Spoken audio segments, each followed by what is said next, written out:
ngo bakoresheje ibirori batangira kubyina, batangira kunywa za divayi. Babuloni barabyina.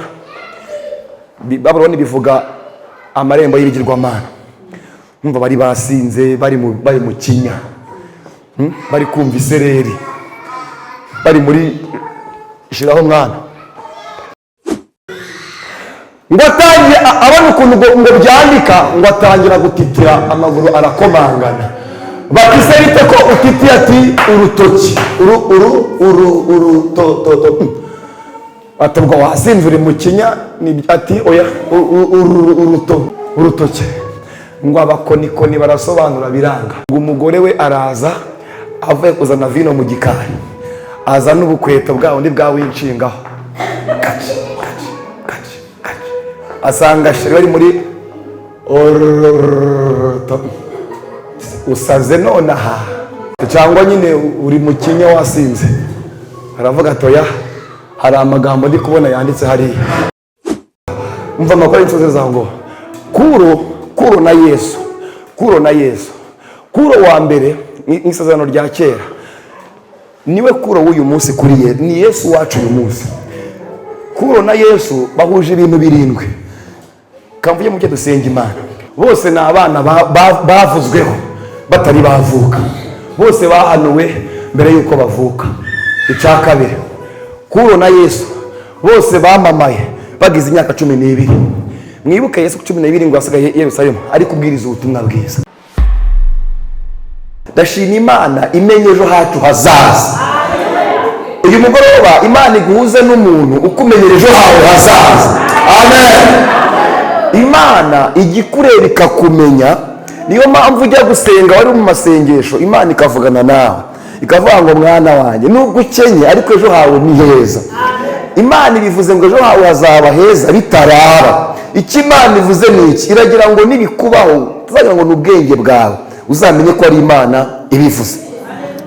Mwumvise amagambo Imana ibwiye Kuro, nzakugenda imbere ahataringaniye ntaringanize. Iravuze ngo nzakenyuruza abantu kugira ngo ukenyeze. Buriya Imana ikubwira ngo nzaguha akazi, tugire ngo izakarema bushasha, izaguha gasanzwe kare. Ko mutanyumvise, nikubwira ngo nzaguha akazi, ntabwo Imana izakuremera uruganda ngo rujemo kurukora. Wenda Imana izashaka vuga bo hano simugira ishuri, wenda hari uzasenga imuhe promotion nawe uhazemo, hari uzitwara n'abavemo, wowe Imana yabwiye uhita uhaza. Ni ukuvuga ngo nzakenyuruza abantu, ni ugukenyuruza igakenyeza. Niki Imana ivuze. Iyo ivuze ngo nzaguha inzu, ni ukuvuga ngo amazu yose ari muri Kigali afite beneyo. Imana ifite izabigenza nyine yigushakire ku muntu witwaye nabi, ijye muri cyamunara bayiguhe. Nuko niko Imana igenda ibikora, naho ubundi tuyishimire ko iracyari y'Imana. Uyu mugabo rero amateka witwa Eustache yari umwami w'Ibuyuda. Hanyuma uyu mwami w'Ibuyuda Eustache ngo abyara umukobwa amwita Mandane.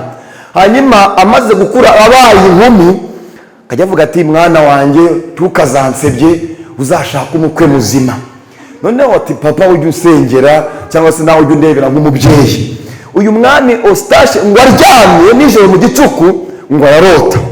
Ngo arota uyu mukobwa Mandane ahagaze hagati y'amazi, ngo ayo mazi adendesha igihugu cyose. Mu gitondo kare ngo abyuke abaza abakonikoni n'abanyabwenge n'abapfumu bati narose inzozi nimunsobanurire. Narose uyu mwana wanjye ahagaze hagati y'inyanja, amazi menshi amudanduje imbere. Ari abahanga mu gusobanura inzozi b'abanyabwenge. Imana iguhuza n'abanyabwenge izina rya Yesu. Ngo baramubwira ngo mwami nyagasani, birasobanuye ngo umwana uyu mukobwa azabyara azagusimbura ku ngoma. Niwe uzagusimbura. Umwana w'uyu mukobwa wawe niwe uzagusimbura. Umwami ngo arababara cyane. Ngiye kubaha amakuru ni muri cyo nimurangare. Aravuga ngo se gute umwana wawe azasimbura? Ibaze nawe kumva ngo umwuzukuru wawe n'uzagusimbura kugira ngo bikunezeze ku bwami buzaguma iwanyu, ukababara cyane ukagira ishari. Kandi hari ijambo Imana yabwiye Dawidi, yamubwiye ngo kubera ko nkwishimiye ubwami buzaguma mu nzu yawe. niko yamubwiye, kuko mwishimiye ubwami buzaguma mu nzu yawe iteka. We arababara, amaze kubabara ngo atangira gupanga umugambi wo kuzashingira uyu mukobwa kure, aho atazahurira n'ubwami bw'Ubuyuda. Ariko navuze ngo nta cyakwitanga umugambi w'Imana, kandi umugambi niyo bawuroga uzaguma ari umugambi, niyo bakugambanira icyo Imana yavuze kiraguherekeza, niyo babirwara icyo Imana yavuze ubikurikirana imyaka ibihumbi ukabisohoza. Ntabwo Imana yaryama hari umugambi, ntibishoboka. Imana iproteja umugambi, kandi ikizakubwira ko uri mu mugambi w'Imana usimbuka impfu nyinshi. Barakugambanira, Imana ikabigusimbutsa, barakuroga, Imana ikabikurenza, kugira ngo icyo Imana yavuze kizagusohora mu izina rya Yesu. Tuyafashe Imana iri mu mugambi wawe, ntabwo umugambi w'Imana uriho. Amen. Bibiliya ivuga ngo umukobwa atangiye gushingirwa bamushingira i Buperesi, ku gikomangoma cy'i Buperesi niyo bamushingiye, bakabamujugunye. Ariko mu kumujugunya umugambi w'Imana umugenda inyuma, ndakose kadashimira Imana. Niyo abantu baguta munsi y'urwobo bagafunga bagasimanta, Imana ikerera akarera munsi y'urwobo kugira ngo umugambi wawe uzasohore. Ntibishoboka. Nabwiye abantu ko niyo wafunga ugafunga inzugi n'amadirisha, namwe iyo mugiye kuryama muzaryame mufunge kugira ngo hatinjira imbeho. Ariko byanga byakunda nugera mu ishuka urumva imbeho wiyerose mu maso. Ni nako umugisha w'Imana umeze, niyo wafunga urinjira, ntabwo umugisha w'Imana uyoba. Niyo wawurwanya umugisha w'Imana uraza. Kumushingira amushyira mu gakarito, amuha umugaragu yitwaga Orupagusa. Avuga ati, Orupagusa, iki cana ndakirebye numva imbabazi ziraje, mbuze uko ncica, wowe genda ukinyicire. Aramufata aramujyana, ariko uko ari mu gakarito umugambi w'Imana umuri hejuru. Haleluya! Uko ari mu gakarito umugambi w'Imana umuri hejuru. Ndashima Imana itumenyera ejo hacu hazaza. Imana iturebera. Turanga data we.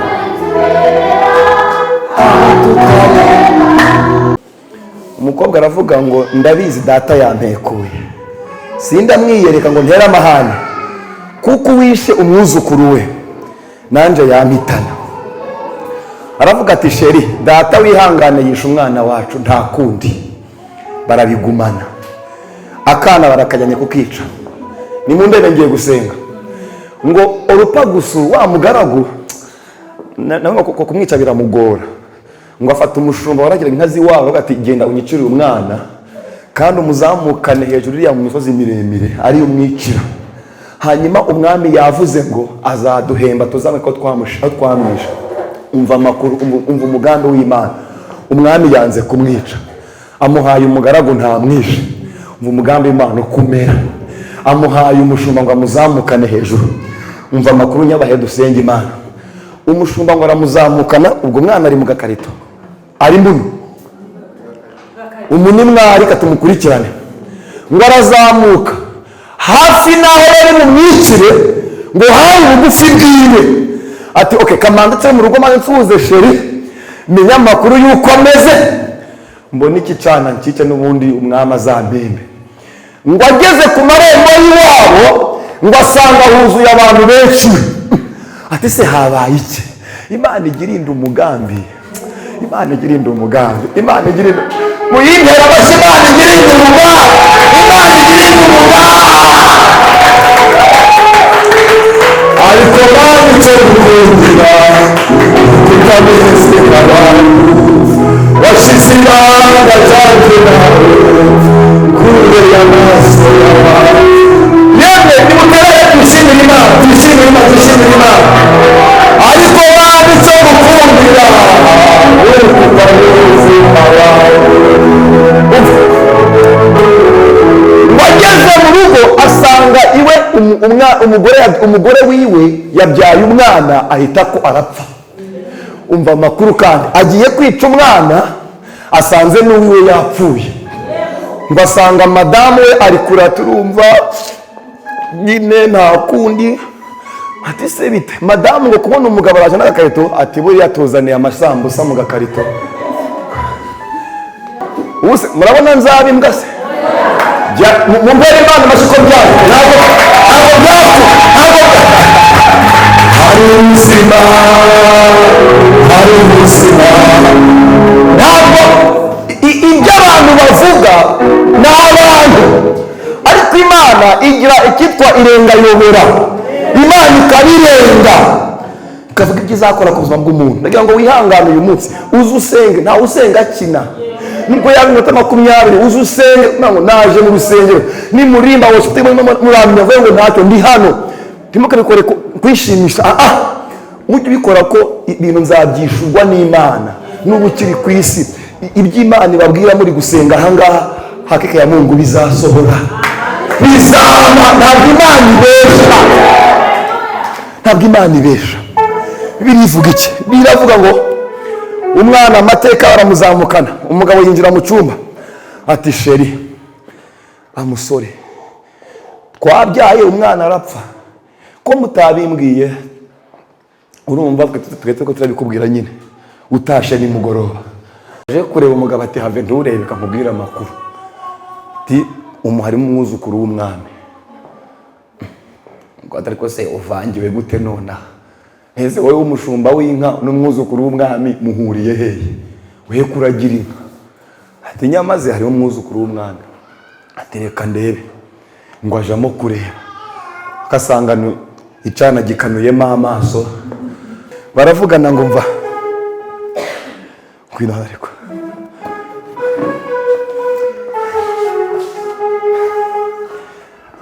ndanezerewe n'ukuri kw'Imana.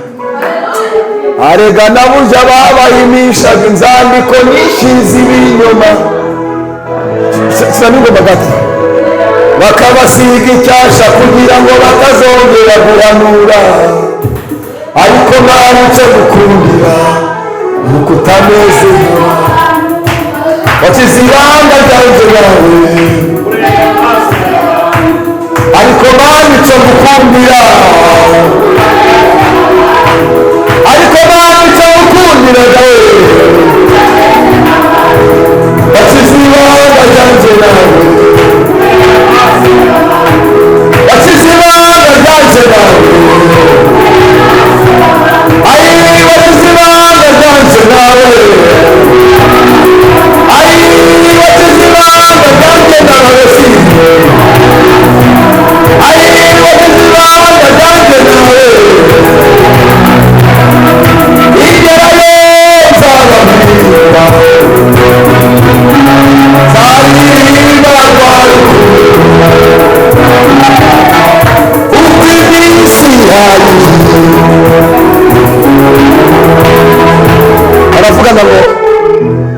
Baravugana ngo mada, ubwo ni wa mushumba w'inka. Mada nta kundi nese n'ubundi ko iwacu yapfuye, abana bose ko ari abana, kandi bose ko bavuka ari inzobe. Abe nawe nubwo uri igikara wavutse uri inzobe, ni iminsi yakugize igikara. Baravuga ngo ntabwo tuzi icyo umwana azaba, reka tumuhere. Turashima Imana kwizi icyo tuzaba. Ndashima Imana izi tuzaba. Shimira Imana izi tuzaba. Amen, amen, amen. Ntabwo abarezi bazi icyo uzaba, ariko Imana izi icyo uzaba. Ntibazi icyo uzaba, ariko Imana irabizi. Turi kubona Imana izi icyo tuzaba. Imana ishimwe. Katumurere ayigawe reka senge Imana ziramfashaga mushumba. Mugabe mwawumvise bamujyanye kumwica, bahise bamurera, ntagipfuye kubera umugambi ukomeje kumuproteja, ukomeje kumurinda. Baba bazi ngo urapfuye, bagasanga Imana yahagaze aho uzapfira. Imana ikuzana n'izina rya Yesu. Ukwezi kwa karindwi Imana ihagume, ukwa cyenda Imana ihagume, Imana ihagume, umwaka uzaza Imana izahagume. Iyi minisiteri Imana ihagume mu izina rya Yesu. Imana ihagume. Aho nanyurana ibigambiriwe inasohora. Biravuga ngo ngiye gusenga Imana, ni mu ndembe gusenga Imana. Baramureze, tumwihutishe umwana yakuze, agize imyaka 12. Gato nyuma mwibuke umunyarwanda n'umuhanga pasiteri yaravuze ngo inkware y'inyabugingo itora mu itongo. Mwese murakaze. None uyu mwana bagiye, sekuru yavuze ngo bamwice. Umuntu ugiye kumurera ni umushumba w'inka zo kwa sekuru, agiye kuja kama amata. Kuvuga Imana amaseko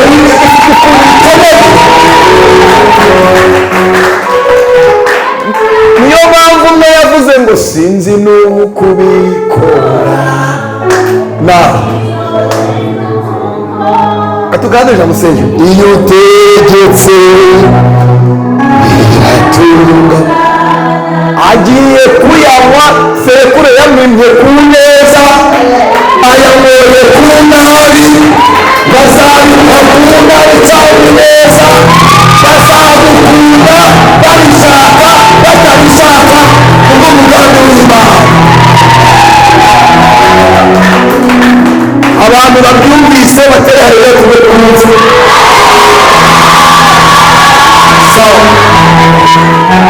Bibiliya iravuga ngo umwana arakura 12 ajya mu gisirikare. Ajya mu gisirikare umwana. Mu bandi bana bagiye muri training za gisirikare, dore muturanye nabo ngo arangije bashaka dutoranyemo afande muri aba bana uko ari benshi, tuvanemo afande wabo. Mwumva umugambi w'Imana. Baravuga ngo tugiye gusimbuka urukiramende. Uri busimbuke metero, niko amateka avuga. Uri busimbuke metero nyinshi, niwe urabafande. Ngo batangira gusimbuka, ngo abajaji bandi batoranya amanota, ngo mukora basanga wa mwana kuro bari baramwise kuro, bamusubira yamwise kuro, ngo asanga niwe wabaye kuro, ngo niwe basimbutse ahantu hanini, kandi abana babarobanuriye kwa sekuru washatse kumwica, leta bamugira fande. Umugambi w'Imana ugenda uhuza ibintu, ukagenda ubihuza, ukagenda ubicomeka sanga yakora bayina ubicomeka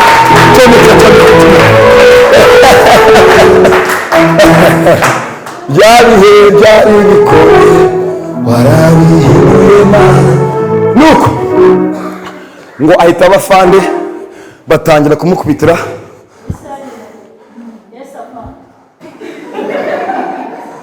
Umuntu wari ugiye gupfa, bari bagiye kwica, batangira kwiga salute. Niko umugambi w'Imana umera. Buzaca mu gitondo Imana igushize ahantu, niwe cyangwa siwe. Icyo nkwingingira ni iki? Tukava imbere y'Imana. Jya wihangana ugumemo, ugeragezwa ari kurimo, intambara ziza ugumemo, sibyo? Jya wihangana usonzere muri Kristo, ukenere muri Kristo. Siko bizaba kubamutegereza, aho uzakomwa n'isoni. Zaburi 25 haravuga ngo siko bizaba kubamutegereza, aho uzakomwa n'isoni.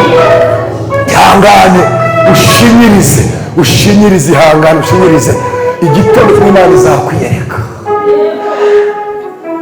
Umwana ngo abafande, noneho ngo atangira gutraininga ati mujye ku murongo.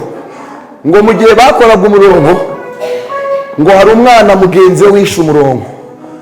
Aravuga ati nshingiye ko nabaye afande bagutera ibiti wishe umurongo. Atangira kuyobora. Ngiye gusenga Imana.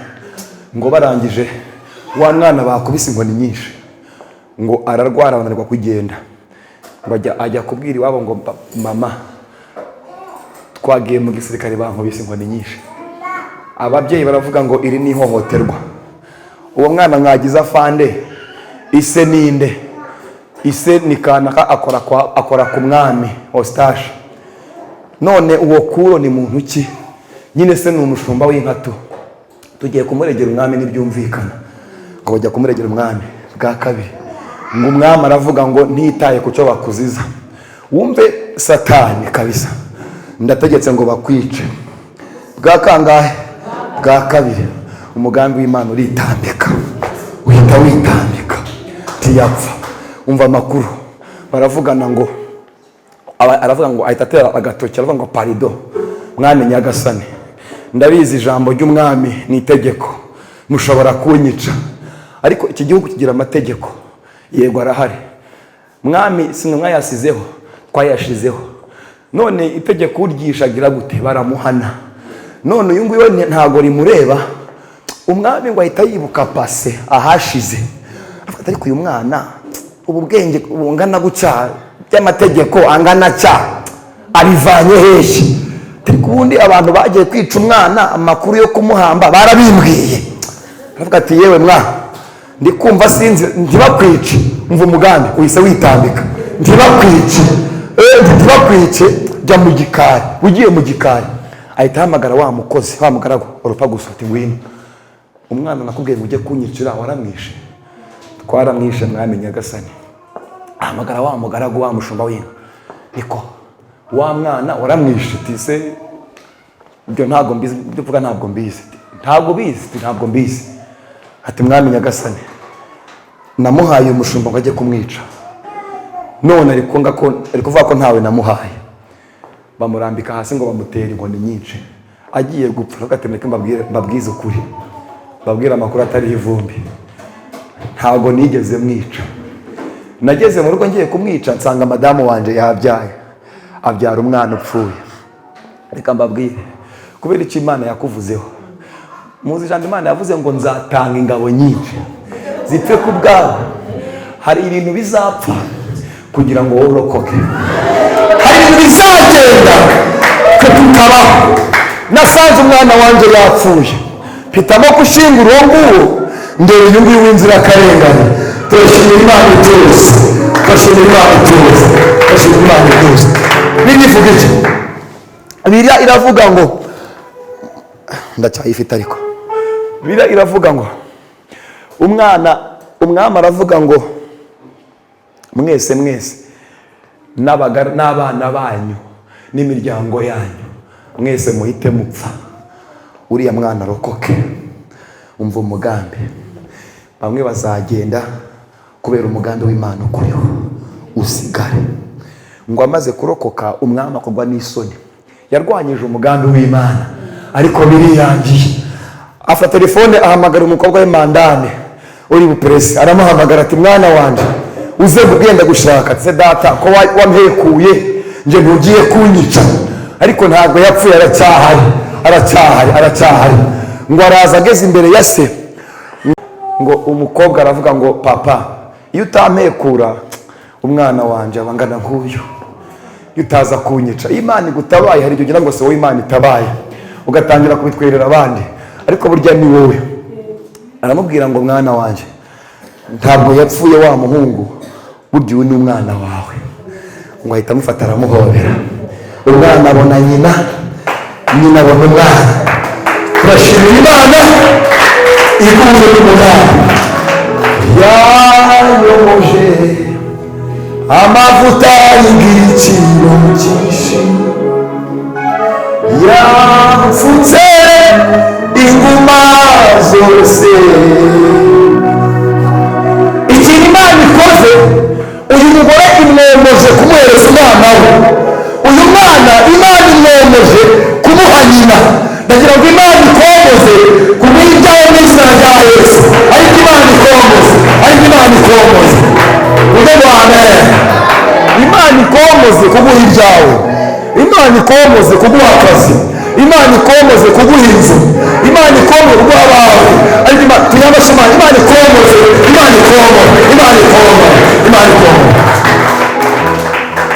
Uyu mwana ngo bamujyana i buperesi, ageze Buperesi akomeza kuba umusirikari, ngo akora ikosi ahita aba generali. Ubwo nihuse ajya Buperesi aba generali, hanyuma aba umugaba mukuru w'ingabo z'i Buperesi. Hanyuma ngo agezeyo umva yabaye gukura, yibuka ko se yashatse kumwica sekuru, yagiye kumwica. Aravuga ngo nubwo nabonanye na mama ariko wari ugiye kumpitana, ahita apanga umugambi wo kumutera. Nzagutera, umva icyo Imana yavuze, azagusimbura. Ahita apanga umugambi wo gutera sekuru amaze kuba genero. Ngo ahita atera sekuru i Buyuda. Ngo ageze aramutera, ahita amuvana ku ngoma amwambura ibwami. Ngo afata izo ngabo zombi arazikombina, aba umuyobozi wazo zose ku isi. Numva ikintu Imana yamuvuze muri iri jambo. Kandi Kuro ahavukiye naho bahanuriye ko azavuka, haciyemo imyaka 113 kugira ngo avuke. Niyo yaciyemo, umva iyo ntambwe yose irimo. Iby'Imana yavuze niyo byatinda ubitegereze bizasohora. Kuro aravuga ngo kugira ngo mbi gihangaje ngomba kuyobora isi. Kandi ngo umuntu wabaga yoboye isi yabaga yoboye Babuloni, niho wabaga yoboye isi. Babuloni ngo hari umwami witwa Belushazari. Ngo arangije atangira gupanga umugambi wo kuzatera i Babuloni kugira ngo azayobore isi. Mwibuke Imana yaravuze ngo nzakugenda imbere. Iryo jambo muryibuke. Ibintu byose Kuro yakora afite icyo Imana yavuze kiri kumusunika. Mubyibuke neza. Reka nkubwire n'iri jambo, nuza gusenga hano ugataha mu rugo uvuga nta kibazo ni mu nsuzugure, ariko iby'Imana yavuze ngo biransunika inyuma mu mugongo bingi inyuma. Wowe ukora iby'Imana ishaka, ube connecte n'Imana gusa, ibindi Imana ndakurahira Imana izabikora. Amen. Kuro mwarangije ngo Babuloni bakoresha fete ibirori. Ngo iryo joro Kuro apa gutera ibwami, kuhatera. Ngo bakoresha ibirori, batangira kubyina, batangira kunywa za divayi. Babuloni barabyina. Babuloni bivuga amarembo y'ibigirwamana. Numva bari basinze, bari mu kinya, bari kumva isereri, bari muri shiraho mwana. Araryama arasinzira, tiyakinga amarembo, tiyugarira amarembo. Mwibuke ijambo Imana yabwiye Kuro, ntabwo amarembo yawe azunganirwa. Muribera amasohoka bya Imana zisohoza. Ngafashe nabo ndagira ngo ndangaze ko amarembo yawe atazungarirwa. Hari amarembo yawe afungutse mu izina rya Yesu. Imana igukingurira amarembo yawe, amarembo yawe atazungarirwa. Warangije ngo basanga amarembo agiye gutera, basanga amarembo arakinguye. Umuzamu yasinziriye, barinjira. Ngo bamaze kwinjira, umva ikintu ngo cyarakaje Imana. Ngo i Babuloni barasinze, gato nsubiye gato inyuma, bamaze gusinda, uyu mwami Belushaza ngo bari kunywera mu birahure, aravanga ibintu bihagije, bari mu kinya ku buzima bwabo. Aravuga ngo hari ibikombe data yavanye mu rusengero rwera rw'Imana.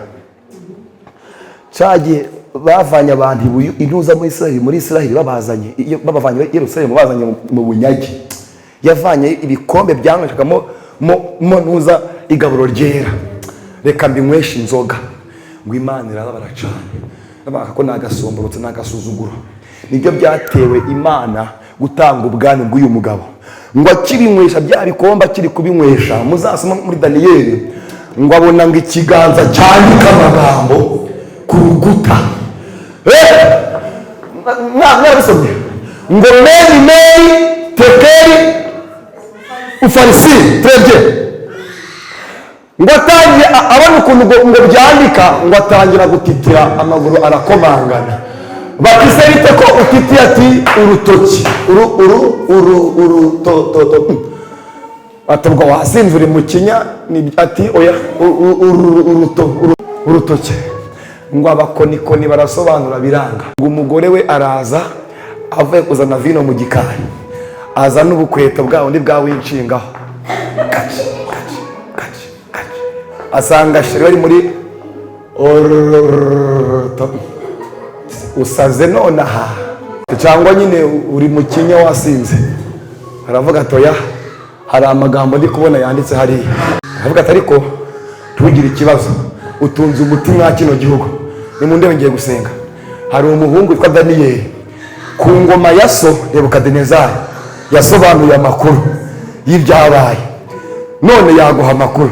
Daniyeli ngoje akihagera, umwana uri mu mwuka wera w'Imana siza kwa Mungu ngo akihagera, Imana ishimwe, Imana ishimwe, Imana ishimwe. Ndanivuze Imana ishimwe, Imana ishimwe. Aravuga ngo meni aravuga ngo ubwami bwawe bwagabwe. Tayari Imana yaguciye ngo nibwo Kuro yinjiye. Wakimara kwinjira, mwibuke ibintu Imana yavuze twasomye, nzakemuza abana ngukenyeze. Kuro ngo yinjira ku ntebe y'ubwami wese ngo arabica, ngo asanga umwami aho yari yicaye, ngo ahita amwambura imyenda y'ibwami ahita yambara. Nzakemuza abana ngukenyeze. Muri mugore wa Imana ikwanditse mu izina rya Yesu, Imana iguhe mu izina rya Yesu, bahita mwambika. Nzamenagura ibihiro by'ibyuma cyo mukangara kabiri, ngo ajya ahantu muri kofure foro y'ibwami habaga amadokima yose y'ubwami, dokima ya Babuloni, hano habaga igihugu cyose muri rusange, hari amabanga y'igihugu, ngo arayimenagura afata ayo mabanga ngo ayibikaho Kuro, ngo arangije yica dosaja. Mwibuke cyane Imana yavuze ngo nzaguha ubutunzi buhishwe buri mu mwijima. Ngo Imana ifata iby'isi yose ibihereza Kuro na bugingo n'ubu. Kuro umugambi Imana yamuvuzeho urasohora. Nzaguha ubutunzi buhishwe buri mu mwijima. Ndagira ngo wakire ijambo ry'Imana. Ibintu Imana yavuze ntabwo bizasohora. Umugambi w'Imana, iby'Imana yavuze bizasohora. Umugambi w'Imana uzakuzuraho. Ibintu Imana yavuze ntabwo bizahera. Umugambi w'Imana uzakuzuraho. Niyo byagenda gute urutegereze, ntabwo bizahera. Uvuge ngo amen. Uvuge ngo amen. Ibyo Imana yavuze bizakuzuraho. Umva amakuru y'inzozi zawe ngo Kuro na Yesu. Kuro wa mbere n'isezerano rya kera niwe Kuro w'uyu munsi kuri ni Yesu wacu uyu munsi. Kuro na Yesu bahuje ibintu birindwi, bose bahanuwe mbere yuko bavuka. Icya kabiri, Kuro na Yesu bose bamamaye bagize imyaka 12. Mwibuke Yesu 12 ngo asigaye Yerusalemu ari kubwiriza ubutumwa bwiza. Icya gatatu, Kuro na Yesu ngo nibo bana batanze bazanye inkuru nziza ku bantu bose bari mu isi. Kuro amaze kugira ubuzima, mwibuke Kuro amaze kuba ari umwami, yagaruye abantu bari bagiye babanyagiye, aravuga ngo musubire mu gihugu cy'iwanyu.